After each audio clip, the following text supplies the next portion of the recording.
Today I'll be evaluating the FFT feature of my USB Oscilloscope Loto OSC 802. What I know about waveforms is that they can be broken down or decomposed into components called harmonics. Waveforms can be analyzed by using math or by simulation.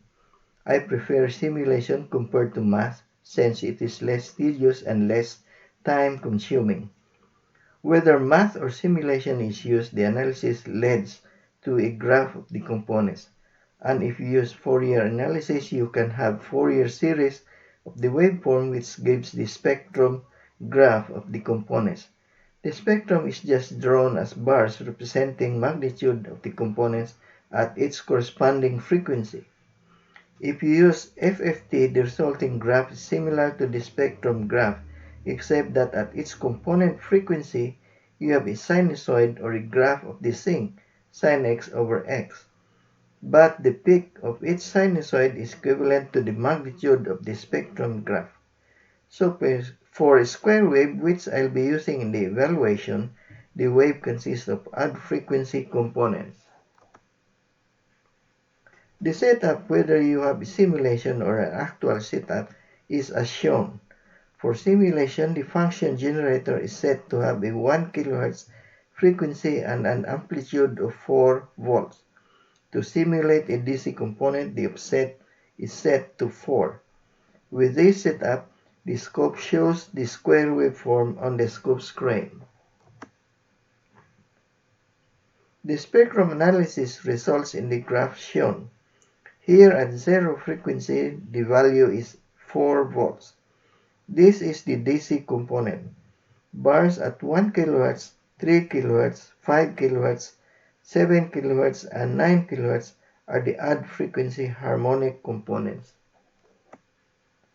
For FFT analysis, there are 3 graphs, which depends on the scale adapted for the vertical axis. If you use the actual values of the components, you have a linear FFT graph. This is shown in the graph. For this graph, the vertical scale represents the amplitude of the components.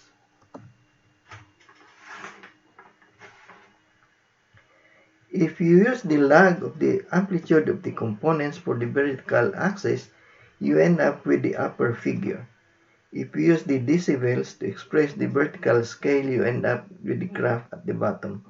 But still, you have the sinusoid at the odd frequency locations for both graphs.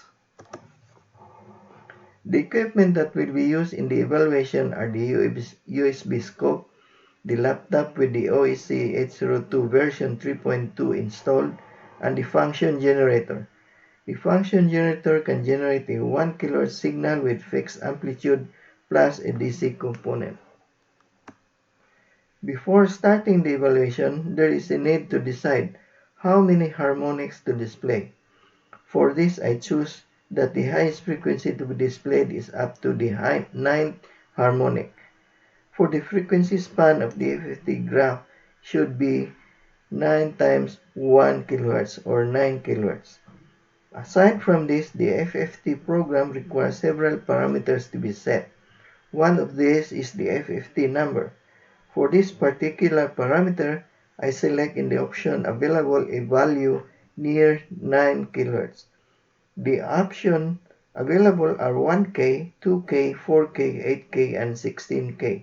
So the FFT number is 8K. I run the scope program to start the evaluation. Then I'll connect the USB cable of the scope into the laptop USB port. Then I'll power on the function generator and connect the scope probe to the output, the function generator. Now the function generator is a fixed amplitude variable frequency function generator. Then I'll change the coupling from DC to AC.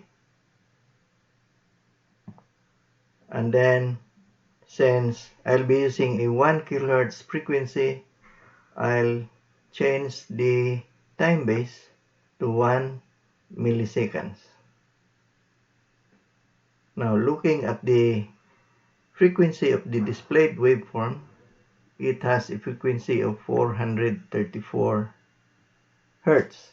So I'll change this by adjusting the frequency of the function generator so that more or less I will get a 1 kilohertz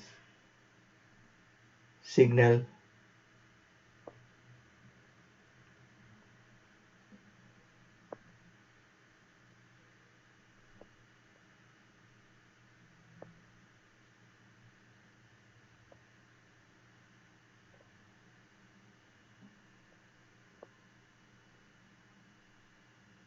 Okay, that's 1 kilohertz.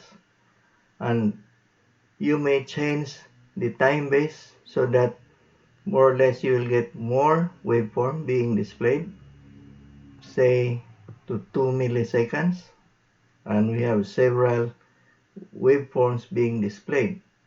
Now the acquisition mode can be at the default value of peak detect, or it can be at normal or high resolution.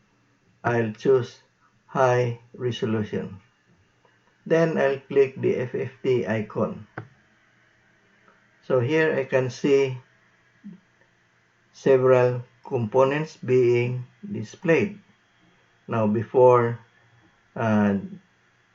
taking measurements, I have to set up the FFT configuration first. So I'll stop the device, and then on the side menu, I need to change the Windows function from rectangle for channel A to Hunning. So I'll click this and then select Hunning. Then I'll start the device again and move to the advanced menu. Now earlier, we have selected that the starting FFT number should be set to 8K. So I'll select 8K, but at the same time, I'll change the FFT sample rate division to /1. Then click FFT. So here, I now have several harmonics being displayed, but I want to see only up to the 9th harmonic. So what I'll do is read this portion. The highest scale here is 31,250. I'll divide 31,250 by the highest harmonic frequency of 9 kilohertz, and that should be around 4.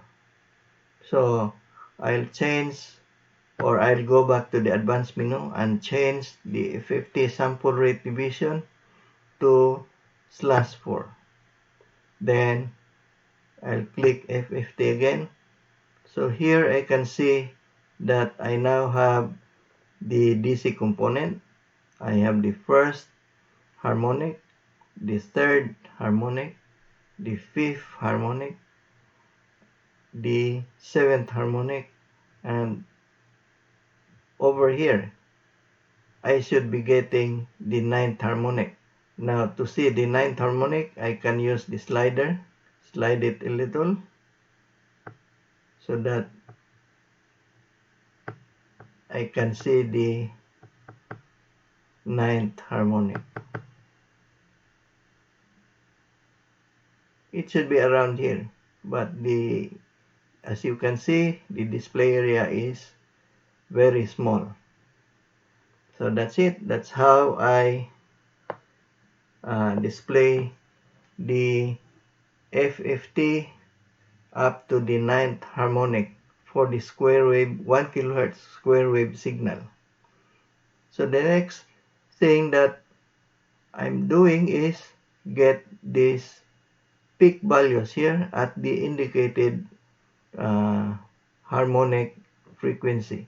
That is at the first, third, fifth, seventh, ninth harmonic. I'll record the magnitude for the evaluation. That's it. After the actual FFT analysis, a table is made showing the calculated, simulated, and measured values of the DC and harmonic components. The DC component column shows that all the three values are close to each other. However, at the harmonic components column, the measured values are way far from either the simulated or calculated values. The error here is approximately 50%. It's a surprise. I did not expect that this scope will give a very large error in the value of the harmonics. I'm expecting that the scope will show values close to the simulated or calculated values. But here it is, a 50% error. As a summary, the scope shows that the FFT plots are on the expected frequency locations. However, the magnitudes are way off scale compared to the theoretical and simulated values. The scope performs the FFT analysis using linear type vertical axis only. No option to do log or decibel vertical FFT analysis. Users will struggle on how to use the advanced menu parameters and other controls since no information are provided in the user's manual. As experienced earlier in the ninth harmonic plot, the plot can barely be seen. The FFT display area is too small.